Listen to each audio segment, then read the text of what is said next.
dengan saudara merupakan suatu keistimewaan. Amin ya. Nah saudara, tema hari ini sesuai dengan agenda khotbah gereja, kita belajar sikap terhadap dasatita. Didasarkan dari Keluaran pasal 20 ayat yang ke-1 dan yang ke-2. Keluaran pasal 20 ayat 1 dan 2 ya. Keluaran 20 ayat 1 dan 2, demikian firman Tuhan. Lalu Allah mengucapkan segala firman ini, Akulah Tuhan Allahmu yang membawa engkau keluar dari tanah Mesir, dari tempat perbudakan. Berbahagia setiap orang yang mendengarkan firman serta melakukannya. Saudara sekalian, bagaimana sikap orang Kristen terhadap 10 hukum? Apakah 10 hukum itu masih berlaku atau tidak? Saudara, pertanyaan ini penting. Ini sebetulnya pembahasan teologi yang cukup dalam, ya. Penting apa tidak? Siapa yang mengatakan kita mesti taat sama 10 hukum? Ada? Nggak ada. Berarti kita enggak usah taat ya sama 10 hukum ya. Hah? Kita enggak usah taat sama 10 hukum. Nggak ada juga. Lah yang mana yang benar ini? Nah, saudara, ada dua pandangan yang keliru orang Kristen terhadap dasatita, ya, 10 hukum. Yang pertama mengatakan begini, oh kita harus taat pada 10 hukum, karena itu hukum Allah, maka kita harus memperkenankan hati Allah. Kalau kita tidak menaati, maka kita akan dilempar ke neraka. Saudara, orang-orang begini menganggap begini, percaya Yesus tapi juga perlu taat supaya masuk surga. Nah saudara, apakah pandangan ini benar? Ya salah. Dalam kitab Roma, dalam kitab Galatia, Paulus katakan kita diselamatkan karena apa? Iman, bukan karena melakukan Taurat. Siapa yang bisa melakukan Taurat? Tidak bisa. Ya, oh saya bisa. Saya menyembah Tuhan hari Minggu. Saya taat ikut persekutuan doa. Ya tolong tanya, ketika saudara cinta pada gadget, bangun pagi bukan doa, tapi buka gadgetnya dulu. Ya, tiap hari cuma di Facebook, banyak waktu di Facebook, itu dosa. Itu berarti menyembah berhala. Orang yang pikir duit terus sampai ibadah pun tidak konsen, yo. Aduh, duit saya bagaimana ya? Ini, itu juga dosa. Berarti ada ilah lain di dalam hidup kita. Nah, saudara sekalian, kita tidak mungkin bisa menaati hukum Taurat. Tapi di sisi yang kedua, ada pandangan Kristen begini, kita ini selamat karena iman. Kita selamat karena anugerah. Nah, itu ada ajaran penekanan pada hyper grace. Tuhan itu maha kasih. Tuhan itu penuh belas kasihan, anugerah. Maka kita pasti diselamatkan. Biar hidupnya tidak karuan, gak apa-apa. Tidak hormat Tuhan, tidak apa-apa. Tuhan itu kan maha pengampun. Kita ini tidak hidup dalam Taurat lagi. Jadi bebas. Hari Senin, Selasa berbuat dosa. Hari Minggu minta ampun. Ya Tuhan, ampunilah dosa saya. Nah, ini juga sama ngawurnya saudara. Ya, dua-dua itu tidak waras kekristenannya. Yang mengatakan kita selamat karena Taurat, ngawur. Yang mengatakan kita tidak perlu lagi taat pada 10 hukum juga sama-sama tidak benernya.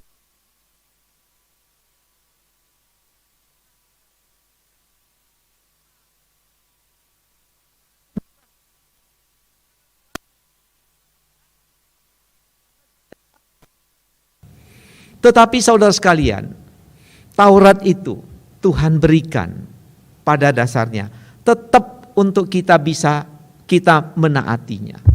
Nah, pemahaman sebetulnya dari Alkitab, Taurat diberikan Tuhan, itu hukum Tuhan perjanjian lama, itu ada 3 dimensi, ya, 3 poin. Yang pertama itu adalah peraturan-peraturan yang bersifat simbolis, yang bersifat gambaran. Contohnya apa? Imam besar, 1 tahun 1 kali dia membawa darah korban untuk dirinya, untuk juga umat Israel. Lalu yang dia bawa itu apa? Darah korban hewan. Sebagai dasar untuk meredakan murka Allah. Maka dipercikkan itu peti, tabut perjanjian itu sebagai simbol murka Allah diredakan. Nah, pertanyaannya sekarang,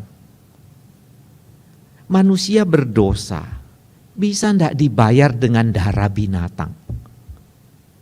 Tidak mungkin kan? Sama kalau kita bisa pinjam uang orang 100 juta. Lalu kita bayar orang itu dengan kerupuk. Bayar kerupuk sampai 1000 bungkus gitu. Kira-kira orangnya mau? Ngawur kamu ini ya. Hutang 100 juta bayar dengan 1000 kerupuk, 1000 bungkus kerupuk. Marah orangnya, betul kan? Itu adalah simbol.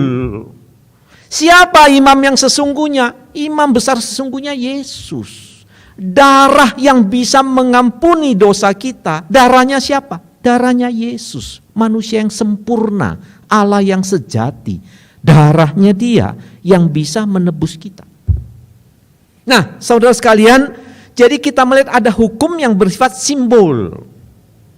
Hukum yang bersifat simbol itu sudah tidak berlaku. Sudah digenapi Tuhan. Maka jangan saudara tanya pada hamba Tuhan di sini. Waktu Jumat Agung kita kok tidak bawa sapi ya, sembelih sapi di pelataran itu. Wah ya enggak, itu sudah simbolik, sudah berlalu. Lalu ada hukum yang bersifat peraturan-peraturan khusus untuk bangsa Israel. Ya, bangsa Israel itu sebetulnya satu bangsa yang diselamatkan Tuhan, bersifat teokrasi. Siapa yang rajanya? Yahweh. Tapi bangsa Israel mereject, tolak, minta siapa? Akhirnya Saul. Nah, di dalam kehidupan bangsa Israel ada ketentuan-ketentuan yang Tuhan berikan khusus bagi bangsa Israel. Ada suku Lewi, ada peraturan ini, ada peraturan itu. Tetapi ketika Israel gagal menaati Tuhan, mereka adalah pokok anggurnya Tuhan. Ternyata ini anggur kecut dibuang sama Tuhan. Buktinya apa? Zaman nabi-nabi, kemuliaan Tuhan meninggalkan Israel. Tuhan sudah tinggalkan mereka.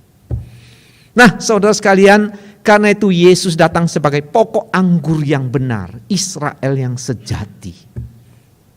Siapa yang percaya Yesus? Israel yang sejati. Jadi bukan Israel yang sekarang, itu umat Allah itu. Yang sekarang itu cuma umat Allah di masa lalu secara fisik.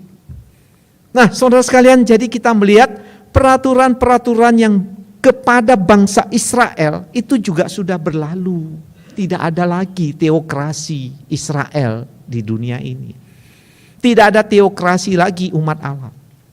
Nah, kalau begitu, bagaimana dengan dasatitah 10 hukum? Nah, bagian ketiga, ada hukum-hukum Tuhan yang bersifat moral. Bagaimana engkau harus menyembah Tuhan? Bagaimana engkau harus mengasihi sesamamu? Maka Yesus meringkas hukum ini, kasihilah Tuhan Allahmu dengan segenap kepribadianmu. Itu intinya. Yang kedua, kasihilah sesamamu manusia. Hukum itu berlaku kekal. Sampai nanti Tuhan datang tetap berlaku. Jelas sekarang ya. Jadi kalau orang bertanya, Taurat masih kita taati? Lihat dulu dalam pengertian apa. Kalau Taurat dalam pengertian hukum simbol-simbol, hukum untuk bangsa Israel sudah berlalu.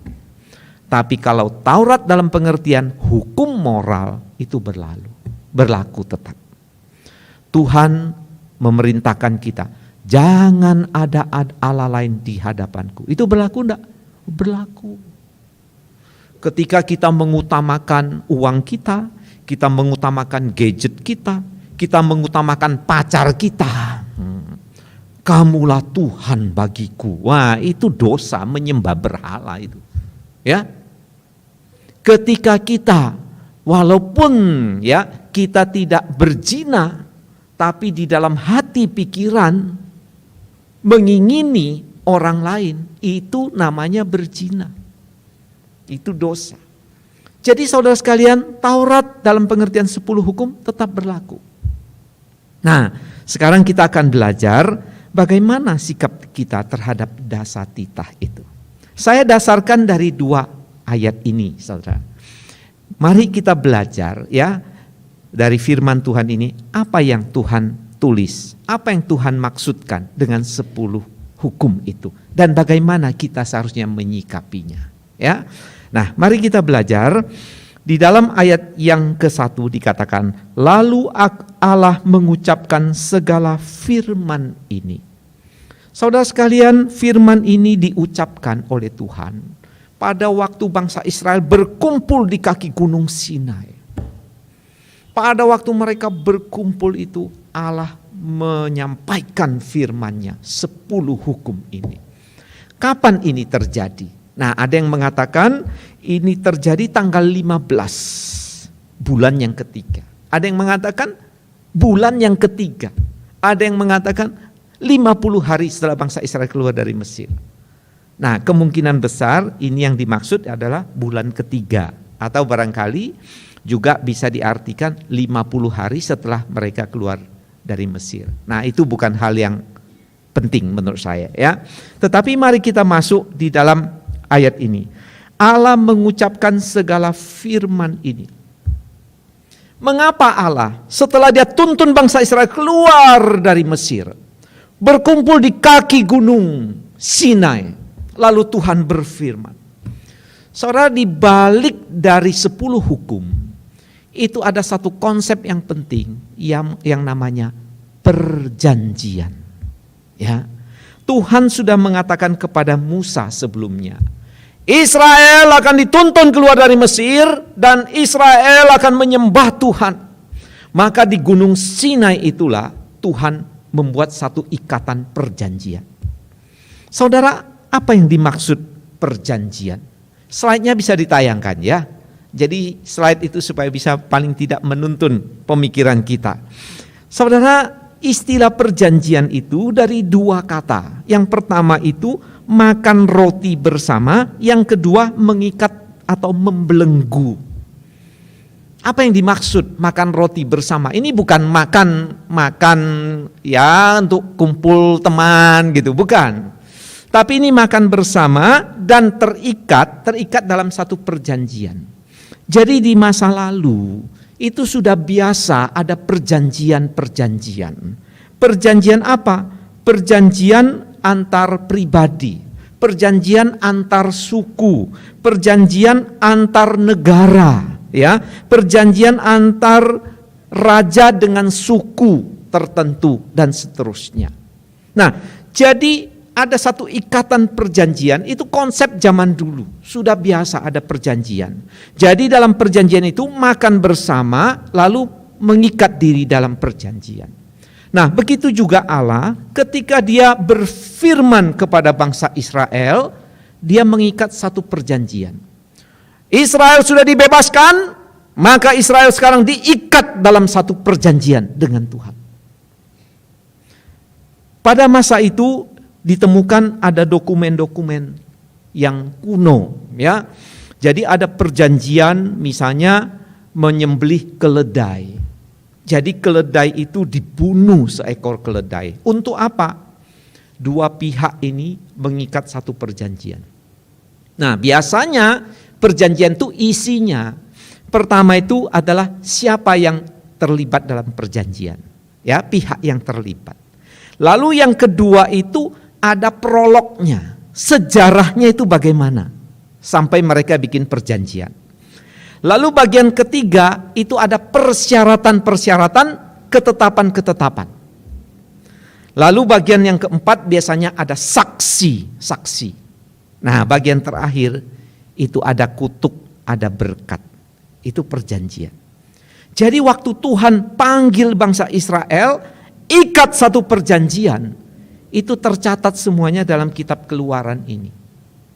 Siapa yang terlibat dalam perjanjian, bagaimana bisa perjanjian itu diadakan, apa ketentuan-ketentuannya termasuk 10 hukum ini, dan ada berkat serta kutuk di dalamnya. Ya. Nah, saudara sekalian, jadi kita melihat konsep perjanjian itu sudah biasa dalam perjanjian lama, ya. Ada perjanjian Daud dengan Yonatan, perjanjian Daud dengan Abner, perjanjian Abraham dengan Abimelek, perjanjian Yakub dan Laban dan seterusnya. Tetapi di dalam Keluaran ini perjanjian Yahweh dengan bangsa Israel. Saudara, di dalam perjanjian ini kemudian bangsa Israel tidak taat. Perjanjian itu gagal dalam pengertian bukan dari Tuhan, tapi Israel tidak taat. Maka Tuhan mengadakan perjanjian yang baru. Kita ingat waktu Tuhan Yesus malam sebelum dia disalibkan, dia mengadakan satu perjamuan kudus, perjamuan akhir dengan muridnya. Inilah darahku, darah perjanjian.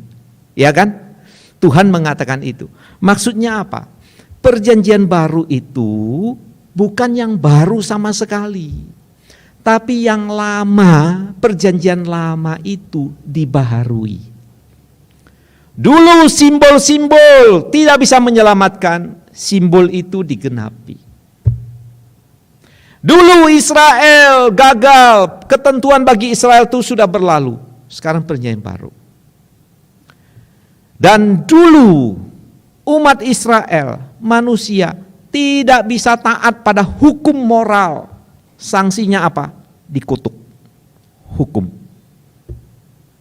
Maka Yesus datang. Dia membayar hukuman atas dosa. Harganya bagaimana? Nyawanya. Yang kedua, umat Israel tidak bisa diselamatkan, tidak punya kebenaran. Maka Yesus mati, kebenaran dia dikenakan bagi umatnya. Luar biasa ya, Tuhan kita ya. Jadi hukuman yang harus saudara tanggung, ditanggung Yesus. Kita tidak punya kebenaran, kebenarannya Yesus itu dikenakan bagi kita. Jadi kita diselamatkan itu sebetulnya karena legal hukum dari tindakan Yesus. Kalau dilihat hati dan pikiran saudara, hati dan pikiran kita semua, bisa kita diselamatkan? Tidak bisa. Kalau ada scanner hati ya, kita datang ke dokter spesialis melihat hati dan pikiran. Siapa yang berani ditayangkan kayak di LCD gitu ya? Ayo satu-satu ditayangkan hatinya, pikirannya bagaimana? Berani? Gak berani kita. Dosa kita itu banyak, betul enggak? Nah, jadi Tuhan bikin perjanjian baru. Yesus mati mengganti kita, menebus kita. Kebenarannya dikenakan bagi kita. Saudara, pelajaran apa yang kita dapat dari istilah perjanjian ini? Relasi kita dengan Tuhan itu relasi yang agung. Ya, ikut Yesus itu bukan asal-asalan, saudara.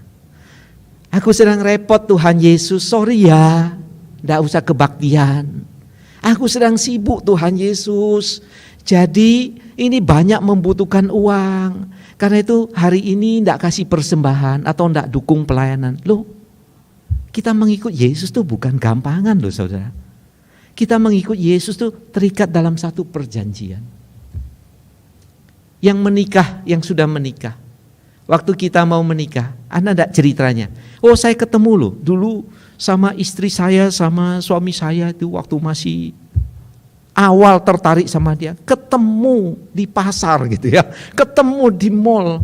Kamu senang saya? Senang, saya juga senang. Besok kita menikah ya, begitu caranya. Enggak lah, betul kan? Harus ada upacara, ada ikatan.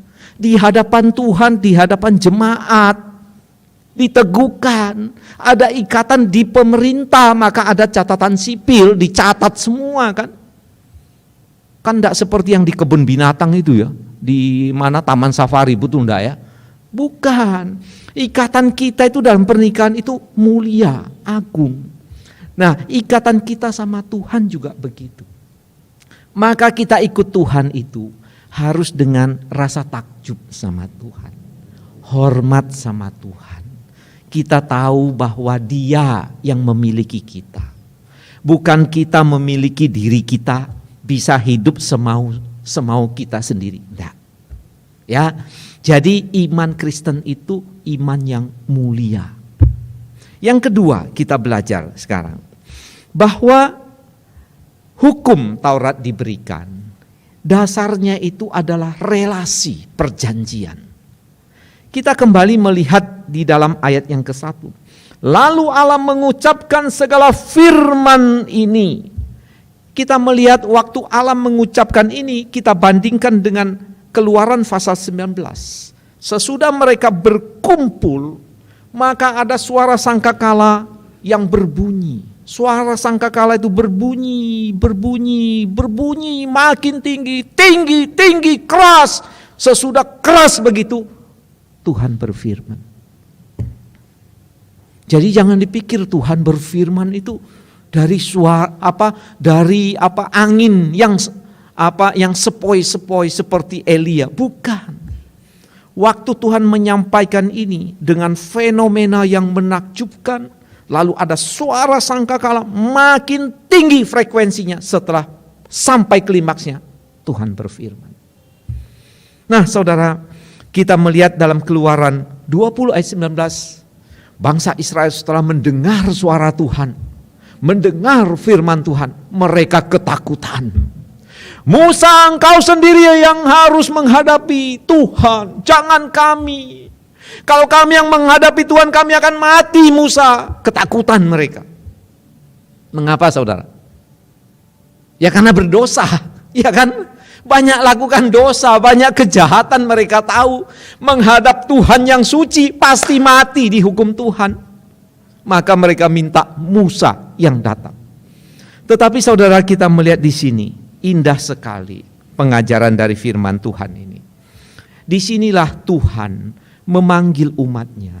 Dia mewahyukan diri, dia memperkenalkan diri, dan umat ini dia bentuk. Saudara, ini ajaran yang sangat penting. Tidak ada di dalam sejarah kebudayaan yang terkenal Mesir, baik yang di Babilonia, kebudayaan-kebudayaan di Tiongkok, Yunani, tidak ada Tuhan datang dari surga menyatakan diri, menyatakan firman-Nya, itu tidak ada. Agama-agama, ajaran-ajaran itu biasanya mengatakan dulu kata orang, ya Tuhan berfirman, lalu siapa saksinya? Enggak ada. Ini keunikan iman Kristen, saudara, bahwa Tuhan pernah mewahyukan diri di tengah-tengah bangsa Israel, dan bangsa-bangsa sekitarnya itu mereka mendengar, mereka tahu bagaimana Tuhan membelah laut, menuntun bangsa Israel bisa menyeberang dari laut, di atas lautan yang kering itu ya. Mereka takut, mereka gentar. Nah, saudara, di mana, kapan Tuhan berfirman? Pernah di Eropa? Enggak ada. Pernah di Yunani? Enggak ada. Pernah di Babilonia, di Tiongkok? Enggak ada. Tuhan berfirman itu di tengah bangsa Israel. Dan kita tahu waktu Yesus datang, Dia Sang Pencipta langsung datang ke dunia. Tuhan sendiri yang hadir. Saudara, pelajaran apa yang kita dapat di sini? Inilah iman Kristen. Iman Kristen itu relasi Allah dengan umatnya. Relasi Tuhan Allah dengan kita. Itu namanya Kristen. Kalau saya tanya saudara, apa artinya Kristen? KTP-nya Kristen? Bukan. Pakai kalung salib itu Kristen? Bukan, saudara. Bukan. Kalau orang ikut agama, saudara, orang tanya misalnya, saya tanya, saya mau ikut agamamu, menjadi penganut agama, bagaimana caranya? Oh, kamu harus mengucapkan perkataan ini atau kalimat ini, kamu langsung menjadi pengikut agama itu. Itu jawabannya, ya. Atau barangkali, bagaimana saya bisa mengikut menjadi penganut agamamu? Oh, kamu datang ke tempat ibadah kami, ikut peraturan ini, kamu menjadi penganut agama itu. Tapi sebagai orang Kristen, bagaimana jadi Kristen? Oh, kamu mesti datang ke gereja ya, GKKA, kebaktiannya 2 kali. Kalau kamu datang, kamu beribadah. Kalau kamu beribadah, maka kamu harus memberi persembahan. Setelah itu kamu mesti dibaptis. Sudah jadi Kristen enggak begitu? Enggak, itu baru Kristen-Kristenannya. Kalau Kristen-Kristenan itu Kristen asli enggak? Palsu. Kristen itu berarti menjadi pengikut Kristus. Bagaimana? Itu relasi pribadi, saudara. Jadi kita menjadi Kristen itu, kalau kita membuka hati, mengambil keputusan, menerima Yesus, itu baru Kristen. Ya, kalau saudara belum pernah mengambil keputusan, menerima Yesus, mengambil keputusan, percaya Yesus, belum menjadi Kristen. Biarpun sudah ke gereja, biarpun sudah melayani puluhan tahun, belum jadi Kristen. Nah, ini yang menakutkan setelah saya melayani sekian puluh tahun. Yang bahaya untuk orang-orang Kristen lama, itu anak atau cucunya tidak dibimbing percaya Yesus secara pribadi.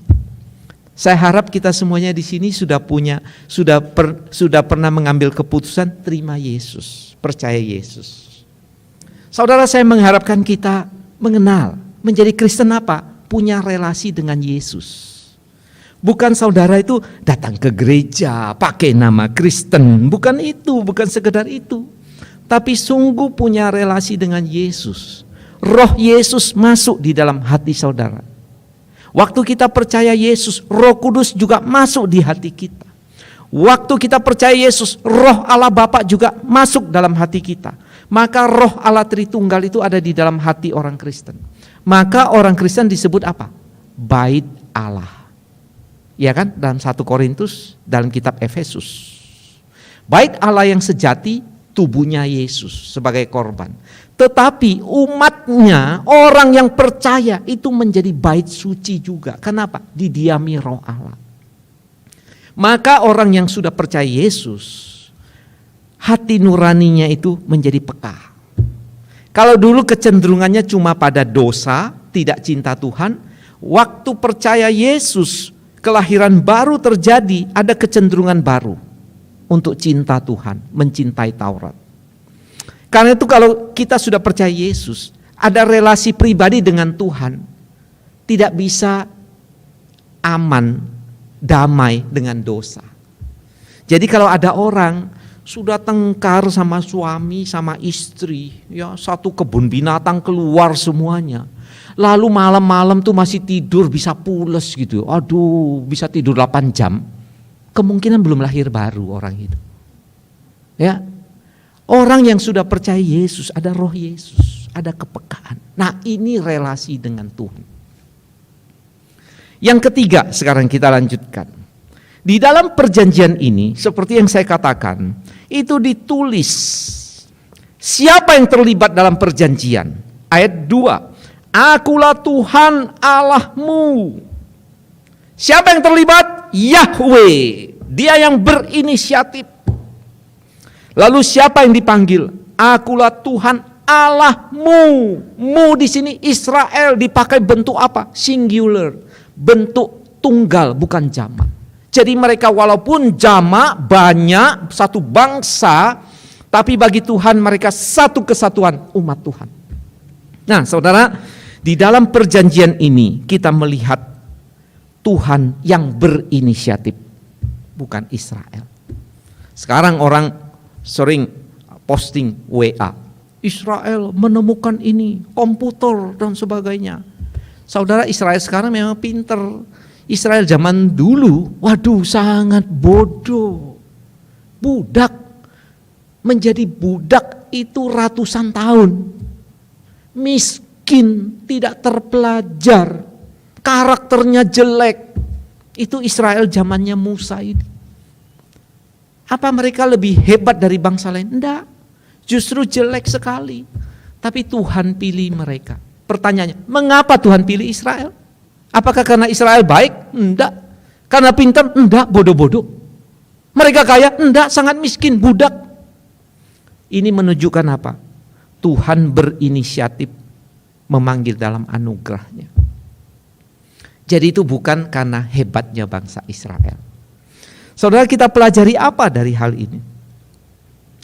Tuhan memilih kita bukan karena kita baik, saudara. Jangan pernah ada di dalam hati kita, oh saya jadi Kristen ini karena saya baik loh, cukup baik dibandingkan tetangga saya, dibandingkan teman saya ini lebih ciamik loh, lebih setia. Ngawur ya, tidak ada kita yang baik itu di hadapan Tuhan, semua orang berdosa. Lah kok bisa percaya? Iya, itu karena Tuhan pilih kita. Itu doktrin Alkitab. Jadi kitab Efesus mengatakan pasal 1, kita sudah dipilih sejak dunia belum dijadikan. Wah, luar biasa. Ya, jadi Tuhan sudah pilih kita. Pada waktunya Dia panggil kita melalui Roh Kudus, melalui pemberitaan Injil seperti yang saya alami itu ya. Kemudian setelah itu Dia tuntun kita. Ini hal yang sangat penting, saudara. Keselamatan Kristen itu keselamatan karena Tuhan bertindak. Karena Tuhan memilih kita. Karena Tuhan memanggil kita. Luar biasa ya. Baru-baru ini ada orang, teman saya, WA. Pak Pendeta katanya, tidak susah ya, itu ada seorang selebritis pindah agama. Saya bilang, ngapain saya susah? Kalau dia pindah begitu, itu menunjukkan dia tidak pernah percaya Yesus. Kalau dia percaya Yesus, dia umat pilihan, tidak akan dia berubah imannya. Loh, kok bisa gitu? Ya, saya bilang, lihat itu Saul. Saul itu tidak pernah percaya Tuhan. Daud, walaupun jatuh dalam dosa, dia orang percaya tetap kembali pada Tuhan kan? Yudas sama Petrus, mana dosanya lebih besar, saudara? Yudas, enggak. Petrus itu menyangkal Tuhan, dosanya besar itu. Pertanyaannya sekarang, Petrus bisa kembali, Yudas bisa enggak? Enggak, kembali gantung diri ya kalau Yudas. Itu menunjukkan Yudas tidak pernah percaya Tuhan Yesus. Maka duitnya Tuhan Yesus ditransfer terus masuk ke rekening dia. Itu Yudas. Kalau dia menyapa Tuhan Yesus itu rabi, enggak pernah Tuhan. Beda sama Petrus. Jadi kita melihat, kalau umat pilihan itu satu kali dia diselamatkan, itu selamanya. Dan tidak mungkin dia bisa berbalik lagi. Jadi kalau ada orang Kristen satu hari, lo pindah agama, ya itu tidak pernah percaya Tuhan Yesus sebetulnya. Kalau umat pilihan sudah dipanggil Tuhan satu kali untuk selama-lamanya, itu umat pilihan. Ya, jadi kita bersyukur saudara, kalau kita menjadi orang percaya itu kita berterima kasih kepada Tuhan. Ya, karena itu saudara sekalian, kita mengikut Tuhan, menaati firman-Nya, itu karena beban? Bukan. Karena Tuhan sudah mencintai kita, maka kita belajar membalas kasih Tuhan. Mengapa saudara datang ke kebaktian? Kalau enggak datang nanti dibesuk saya, sungkan saya, lebih baik datang. Nah, itu enggak benar. Ya. Mengapa saudara pelayanan? Habis kalau enggak pelayanan diajak terus sama hamba Tuhan, sama majelis, ya. Terpaksalah, ngawur itu. Orang yang melayani karena apa? Tuhan sudah tebus saya.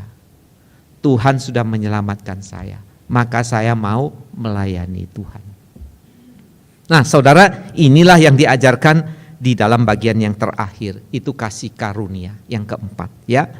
Akulah Tuhan Allahmu yang membawa engkau keluar dari tanah Mesir, dari tempat perbudakan.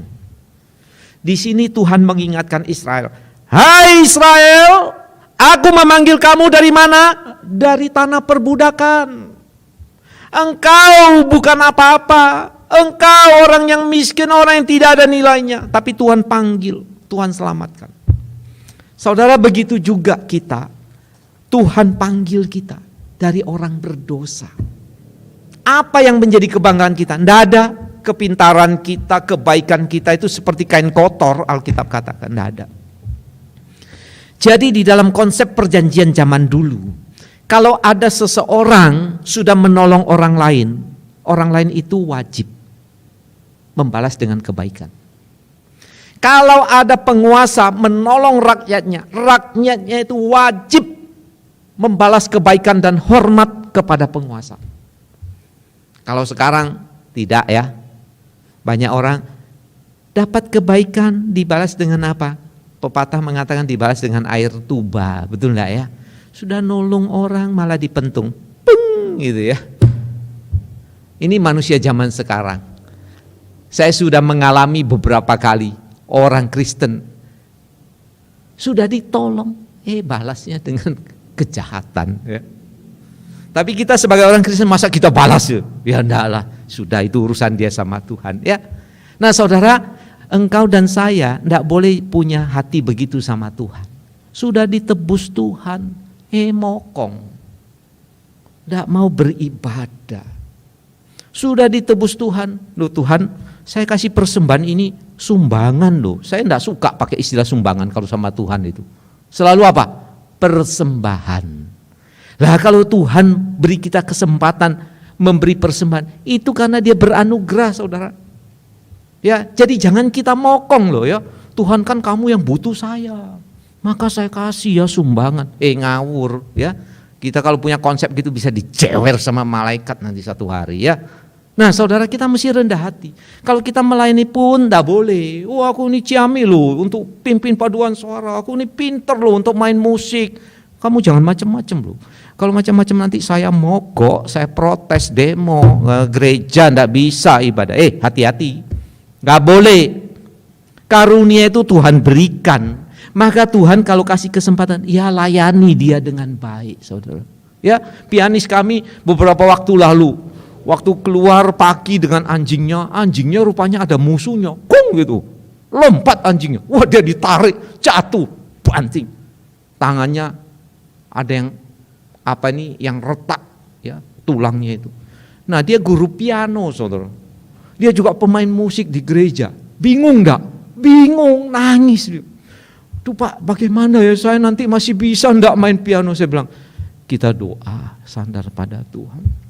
Nah sekarang puji Tuhan sudah dioperasi, sudah keluarkan pennya, bisa lagi. Wah dia senang. Saudara, kita melayani Tuhan itu kita harus ingat, apa yang kita miliki itu terbatas, bisa hilang, ada waktunya. Banyak orang mau datang kebaktian sudah enggak bisa karena sakit, karena tua. Ada orang dulu waktu masih punya uang, masih punya kekuasaan, enggak peduli sama Tuhan.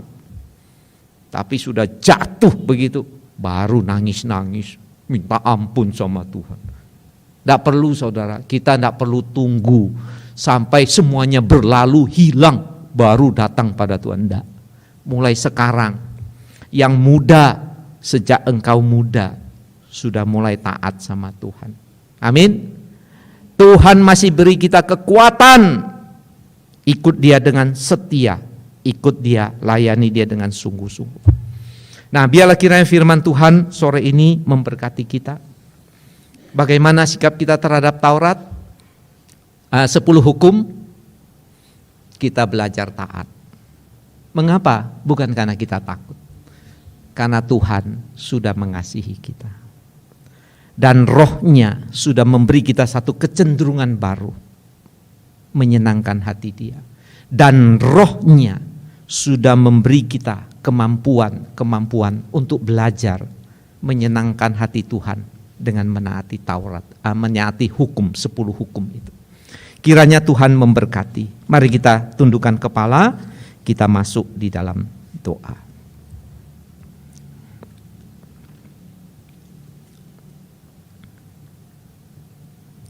Bapa di surga, terima kasih untuk firman-Mu pada sore hari ini. Kami bersyukur, kami sebagai orang berdosa diselamatkan karena Tuhan yang bertindak, memilih, memanggil kami. Tuhan yang memasukkan kami di dalam satu ikatan perjanjian baru dengan Tuhan Yesus. Kami mau serahkan diri kami, bimbing kami yang hina dina lemah ini, agar hari demi hari kami makin memuliakan Tuhan dengan menaati 10 hukum Tuhan. Ampunilah kami akan dosa kesalahan kami. Tuhan yang terus kiranya membaharui, memimpin kami. Berkati gereja-Mu di tempat ini, jemaat pengurus majelis, hamba Tuhan. Biar nama Tuhan dipermuliakan. Inilah doa kami dalam nama Tuhan Yesus. Amin.